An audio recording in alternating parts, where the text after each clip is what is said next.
Hey guys, welcome to the Canon 16-35 f4 review. I am super excited to be delivering this review to you and delivering the results that I've captured from this lens, because as a landscape and travel photographer, I have been waiting what seems like forever for Canon to update their ultra wide angle zoom lineup, and they finally did. This is what they came out with. Let's go ahead and take a look at the results. The Canon 16-35 f4 is Canon's newest and long-awaited ultra-wide-angle zoom that has f4, image stabilization, and like the Canon 17-40, it has an all-internal focusing design. If you're watching this review, you're likely wondering what the optical performance of this lens is like, so I've uploaded 35.7 gigabytes of images that I've captured with the 16-35 f4 on my Canon 5D Mark III, Canon 6D, and my Sony a7R. Download those and take a look at them on your computer to determine what the optical performance is for yourself. None of them cost any money or anything like that. Just go to my website on the link below. And once you have some or even all of those images downloaded, I think you're going to benefit from being able to see them at 100% as opposed to relying on this 1080p video. Now let's take a look at the center to corner optical shootout between the Canon 16-35 f4 and the Canon 17-40. Just a quick methodology here behind how I shot these. I shot 3 photographs per frame, refocused each time, and selected the sharpest with which to compare. First up, we're going to take a look at 35mm on the focal length and f4 for the f number. Comparing the center image on both of these, the one on the top and the one on the bottom, the one on the bottom has a clear lead in terms of sharpness. It resolves critically sharp, whereas the top one, although it's incredibly sharp, it's not as tack sharp as the one below. There's a little bit of softness on the top end of this little yellow flower. It's still really sharp, but the bottom one definitely has the lead. When we take a look at the corner sharpness, to my screen and to my eyes, they both look about equal. I'd say it's a tie, but if I had to choose one, I might choose the top one. On the left part of the subject on the top, it appears to be a bit sharper, but again, it's pretty close. Which one do you think is the 16-35 and which one do you think is the 17-40? The one at the bottom is the 17-40, so in this case, at 35mm on the focal length at f4, the 17-40 tests out to be sharper in the center more so than the 16-35, but the 16-35 may be a bit sharper in the corners at 35mm on the focal length at f4. Now let's take a look and see how 35mm on both lenses performs at f8. Now comparing both of these images for the center, to my eyes, they look to be about equal, so let's just call it a tie. Now, when it comes to corner sharpness, however, there's a clear lead for the bottom right-hand corner here. The bottom right-hand corner appears to be sharper, and there's also less chromatic aberration than the top one. So for definition, clarity, sharpness, bottom right-hand corner, it definitely wins. So which one do you think here is the 16-35, and which one do you think is the 17-40? You may have guessed it, the bottom one is the 16-35. So when it comes to the f8 in the center at 35mm, they both perform at equal levels when it comes to sharpness. When we move into the corner of the frame, the 16-35 has a clear win when it comes to chromatic aberration and a slight win when it comes to sharpness. Now let's take a look at 24mm on both the 16-35 f4 and the 17-40. 24mm is a great focal length for both of these lenses. When taking a look at f4 at 24mm, the bottom one looks sharper on my screen. The petals of this flower appear more sharp than the one on the top. And turning our attention to the corner sharpness on both of these images, the top right one is significantly sharper than the bottom right one. Not to mention, the top one does not have any chromatic aberration. There is very slight amount of chromatic aberration on the bottom one. But most importantly, the sharpness here on the top right has a clear win. Which one do you think is the 16-35 and which one do you think is the 17-40? You may have guessed it. The top one is the 16-35, the one without any chromatic aberration and the sharp corner at f4 on 24mm. Now let's take a look at the upper end of the f range at f22. They both resolve pretty sharp in the center, but I'd say the top one has a slight lead on sharpness than the bottom one. When it comes to corner sharpness, they're both about the same. The top one, again, may have a lead. On my screen, it looks to be a tad bit sharper. But when it comes to chromatic aberration, the one on the bottom has 0 chromatic aberration for f22 24mm corner sharpness, whereas the top one, it does have slight chromatic aberration. You may have guessed it at this point. The top one's the 17-40, the bottom one is the 16-35. So with regards to sharpness, they're both about equal, I'd say. But the bottom one, the 16-35 f4, does not have any chromatic aberration. Canon has done a fantastic fantastic job with controlling chromatic aberration on the 16 to 35. Half of the center sharpness images resolve sharper on the 17 to 40 irregardless of focal length and f-number combination, but when it comes to the corner sharpness, the Canon 16 to 35 f4 is the clear winner, with the 17 to 40 performing softer on corners. With regards to chromatic aberration, the 16 to 35 f4 is again the clear winner. In the second part of this optical shootout, we're going to take a look at how both of these lenses perform at a range of focal lengths with a range of different f-numbers. The goal here is to determine at which focal length and f-number combinations perform best, but I've put this on the site. If I were to go over it here in the video, it would have made this video way longer than I had intended, and I don't want to do that to you. So if you're really interested in the optical shootout part 2, go ahead and visit the website and view this very important section that compares these different focal lengths and different f-numbers. And with that said, let's go ahead and jump right into the landscape photography section of this review. So for our first real-world landscape photography test result, let's take a look at this one captured overlooking the Olympic mountain range in Seattle. Now, zooming in at 100% on the Sony a7R, you'll notice that the color gradient from the top to the bottom looks great. There's no chromatic aberration on the distant ridge lines, which is common for most lenses. Going down here towards the bottom, look on the lower right-hand rock here, how critically sharp it is on the top part of the rock compared to the long exposure water there. And then moving to the left, you'll notice a lot of movement on that plankton and other kind of plants on the exterior part of that rock. But then moving more towards the left, you'll notice the really tack sharp details of the barnacles and all of those small, very sharp details. They're not rendered muddy, they're rendered very sharp. Moving further to the left, we see more of the barnacles on the distant rock there. Looks pretty sharp. And then moving all the way down to the bottom of the frame, this is where you'd likely see a lot of chromatic aberration. Now, there was slight chromatic aberration here before I corrected it in post, so go ahead and look at the original file for that, but there wasn't too much, which is great. So overall, this image resolves very sharp. It handled the chromatic aberration on the distant ridge lines very well, and the colors all look true to life as I remembered them. Now, the next photograph I captured in San Francisco along Land's End for the sunset. This is 180 seconds, f/18, ISO 50, 16mm on a Canon 6D. This image also zoomed in at 100% in the top left quadrant here. Looks pretty good. Not very much chromatic aberration on this image.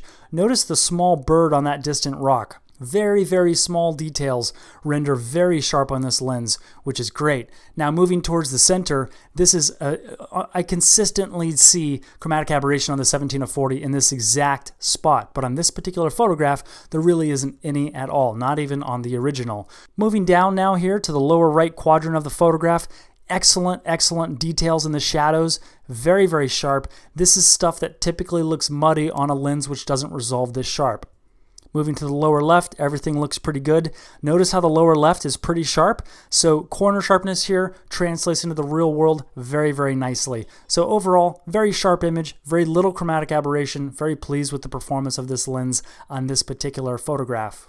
And now moving into the Golden Gate photograph, I shot this at 230 seconds, f/18, ISO 64, 16mm on the Sony a7R. Now, the most fascinating thing about this photograph is looking here at 100% in the foreground water, how incredibly tack sharp this lens is. It's insane how sharp this is. You'll just have to get this original file on your computer to see it yourself, because you really got to check out how sharp this thing can resolve. It's pretty impressive. Moving to the lower left here, you can see that the green renders very well. The color rendition is good, and everything is pretty well in focus on that side too. There's a little bit of distortion there on the bridge. You can see that from the 16mm. It's really difficult to get this thing to perform without very much distortion if straight lines are included in the image as they are here. On the distant ridge line on the left, there's not too much chromatic aberration. I typically see chromatic aberration up there when I use other lenses, so this one again performs incredibly well when it comes to corner performance and chromatic aberration. So overall, very sharp image, incredibly low amount of chromatic aberration, and there is a little bit of distortion, but again guys, we're using an ultra wide angle lens, so that is to be expected. Photojournalists and travel photographers frequently shoot without a tripod. Shortly after getting one of the first copies of the 16-35 f4, I took it to the streets of Hong Kong and China. So let's take a look at a few images that I captured without a tripod with the use of image stabilization. So this particular photograph was captured at 1/160th of a second, f9, ISO 160, 16 millimeters on a Canon 6D. Looking zoomed in here at 100% close to the subject, we can see that the subject is very, very sharp. All of these trinkets and things on the right render pretty sharp as well, so this all looks pretty good. Moving to the upper right-hand quadrant, things look pretty good up here. We can't check this for chromatic aberration, obviously, since it's black and white. However, the tops of the roof look a little bit soft, so not incredibly sharp up there. This is partly due to using f9, however. So aside from all of that, this looks pretty good. Top left, similarly, looking pretty impressive. So overall, really nice image. I was happy to use image stabilization in this scenario because I was moving. I wasn't standing still. I was following a subject. So in this particular case, having the image stabilization was actually really, really useful. Now this next photograph was captured at 1/10 of a second at f4, ISO 400, 16 millimeters on a Canon 6D. With image stabilization turned on, I was able to go as low as 1/10 of a second and still get this image critically sharp. The moving bus at 1/10 of a second, it wouldn't have been nearly as fluid moving as if it were captured at 1/30th or faster. As I was already down at f4, which is the lowest this lens will go, the only way to achieve 1/30th or faster in this case would have been to have gone up to ISO 800 or beyond, likely to ISO 1600 or something. So as a result of having IS enabled, I was able to go down as low as 1/10 of a second sharper, and therefore the ISO was quite a bit lower, and I could also get more movement as a result as well. So top right hand corner, things look pretty sharp up here. Top left, I like this. The great detail in the scaffolding here, the detail and the sharpness around the neon lights is really well controlled too, and the street signs render very sharp in terms of text. No flaring from the direct light source there at the bottom right-hand segment of this photograph. All of the subjects here look pretty sharp as well, and the signs look very sharp too. So all in all, very sharp image. I like the use of IS on this particular photograph. I was able to achieve a lower shutter speed, but also get more motion in my photograph. Next up, let's take a look at this photograph of a colorful building somewhere in downtown Hong Kong. This was shot at 1/200th of a second at f10, ISO 160 at 32 millimeters on also a Canon 6D.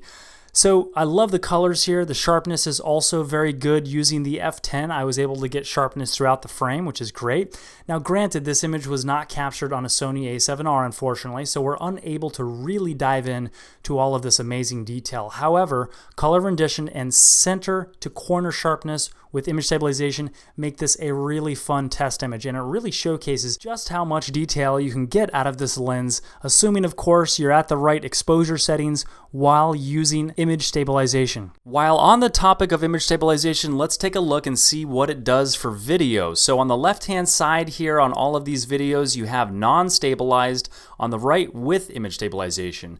As you can see, the one on the right is definitely a lot more steady but not perfect, but it's a lot better for post-processing in Final Cut. Here's an example of what it looks like when it's already processed in Final Cut on the right-hand side when you have image stabilization applied in post-processing. No matter how steady my hand on that Hong Kong ferry boat, without image stabilization, my videos have a fair bit of jitter, and although the image stabilization doesn't remove it entirely, it does significantly decrease the amount of jitter on the images and the videos. So with image stabilization in a post-processing application like Final Cut Pro 10, with image stabilization and then applying image stabilization in the post-processing video software works wonders. By applying image stabilization to non-image stabilized video, the results are the video being cropped in quite a bit more, thereby reducing the quality significantly. So in my non-professional experience shooting video with the Canon 16-35 f4 with image stabilization, I found the image stabilization to get most of the way there with post-processing in applications such as Final Cut, taking it the rest of the way to really look awesome. Similar to the 17-40, focusing on the 16-35 f4 is all internal. This means the end of the lens barrel doesn't rotate or extend in length when the focal length is adjusted, so it's completely self-contained. Not having that front lens element move forward and backwards while adjusting the focal length ring is advantageous for landscape photographers who frequently use front-loading graduated neutral density filters. Everybody else, this is just sort of a non-issue. It doesn't really go either way, being a pro or a con.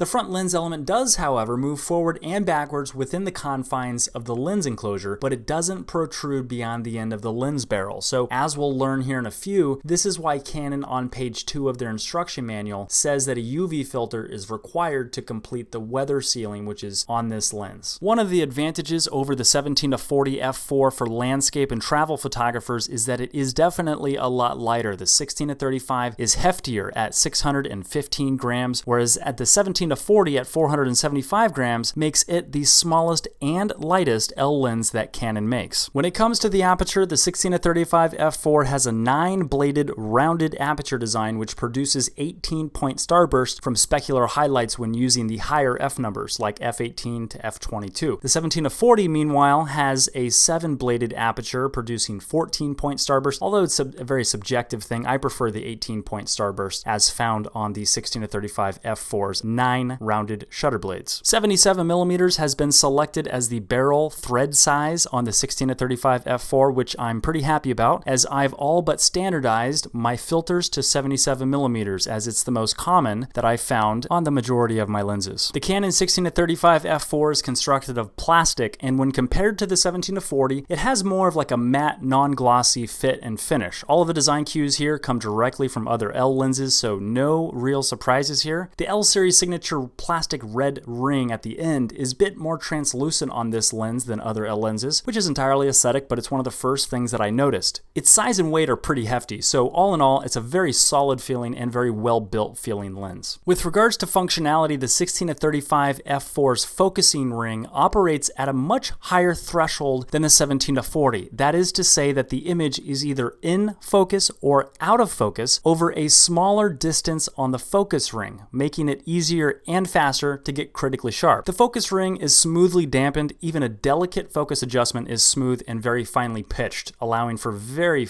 precise focus adjustments. The focal length adjustment ring is likewise well dampened and smooth, with about twice the dampening inertia as compared with the focusing ring. And again, adjusting the focal length does not increase or decrease the front end of the lens outside of the lens enclosure, meaning that it remains fixed in physical size regardless of whether the lens is at 16mm or at 35mm. Really just a big advantage for landscape photographers. So all in all, the focusing ring feels the same as other L lens focus rings, yet I think it has a bit better and a little bit more sensitive focusing threshold than the 17-40. The 16-35 f4's autofocus is powered by Canon's USM. The manual focus ring on the 16-35 f4 is also larger than the Canon 17-40s, making it easier to get a grip on the focus controls no matter what position you're in. So in short, no surprises here, just another solid USM lens. Like all of the other L lenses I've owned, the 16-35 f4 is weather sealed against the elements, and in my personal hands-on experience with this lens in the field,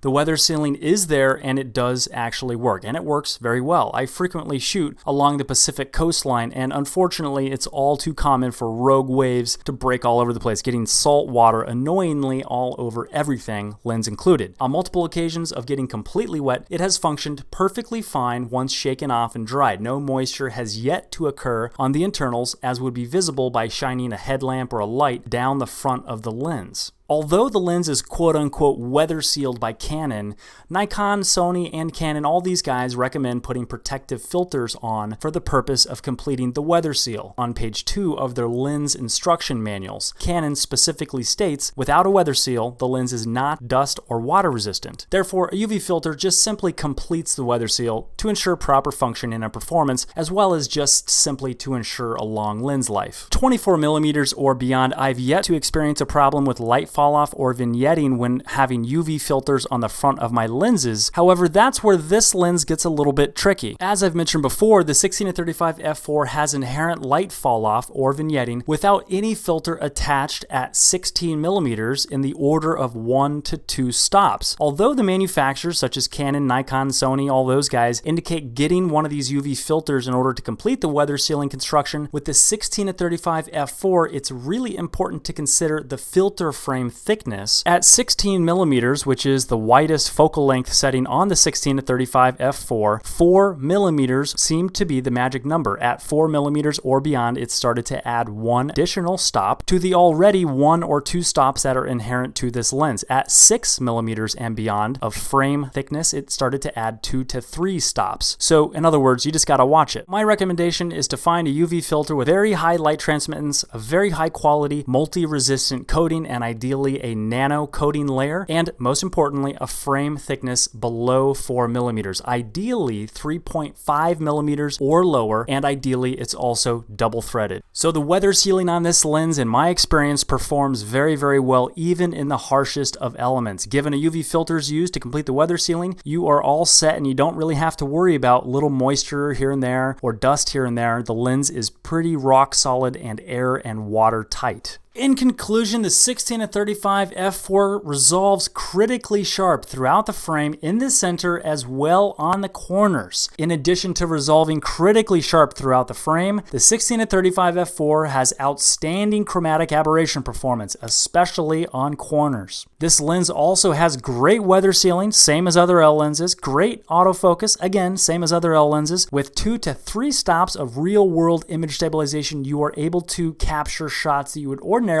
not be able to get with the same exposure settings. This lens also has a larger and smoother focusing ring, which is faster and more effective in the field, and it uses 77 millimeter on the barrel thread size. Now, things that I wasn't so excited about. Number one, it's physically larger than the 17 to 40. I would have liked for it to be at least the same size or even smaller. I love the fact that the 17 to 40 is such a small, compact lens that resolves so sharp. However, this is more of a landscape photography advantage, so for those of you who are not landscape shooters, this may or may not actually affect you. The inclusion of image stabilization makes it noticeably heavier than the 17 to 40. Again, it would have been nice for this lens to match the weight of the 17 to 40 or even ideally be actually lighter than the 17 to 40. So this is kind of a detractor for me and possibly for other travel and or landscape photographers. There is 1 to 2 stops of inherent vignetting at 16 millimeters, which is a detractor in my point of view.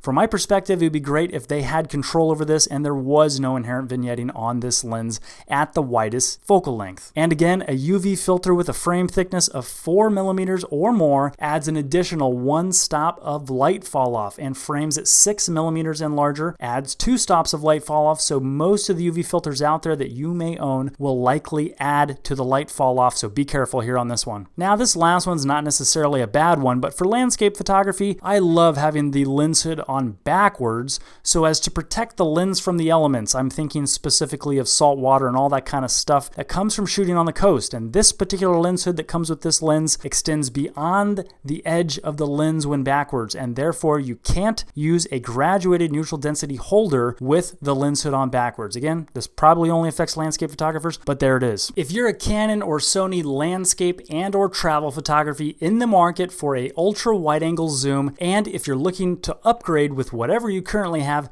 this is the one to get. Reports of the 16 to 35 performing critically sharp are definitely true. However, based on the results that I'm seeing, reports of the 16 to 35 f4 blowing the 17 to 40 out of the water are false. When it comes to center sharpness, the two are nearly identical at every focal length and f number. But when it comes to corner sharpness and CA, the 16 to 35 edges out the 17 to 40 with a clear win. I can confidently recommend both of these lenses without hesitation, having used both of them quite a bit. So again, if you're a travel or documentary photographer or landscape photographer, this is a must get. If you don't use an ultra wide angle zoom 80% of the time or more, I'd still recommend the 16 to 35 f4, but you would not be disappointed with the 17 to 40. In fact, its lighter and smaller form factor may be preferable for only occasional or infrequent use. From critically sharp center to corner performance to incredibly well controlled chromatic aberration and 2 to 3 stops of real world image stabilization, the Canon 16 to 35 f4 with IS is the king of ultra wide angle zooms for Canon and A7 series shooters. If you found this review useful, please leave a comment below. I read every single comment and or question, and click the link below to join my email list and stay up to date with all of my new content. I publish stuff like this video about once a month. Thank you so much for watching, and again, if you got any questions, send me a message by just leaving a comment or question down below. Thanks again. See you next time.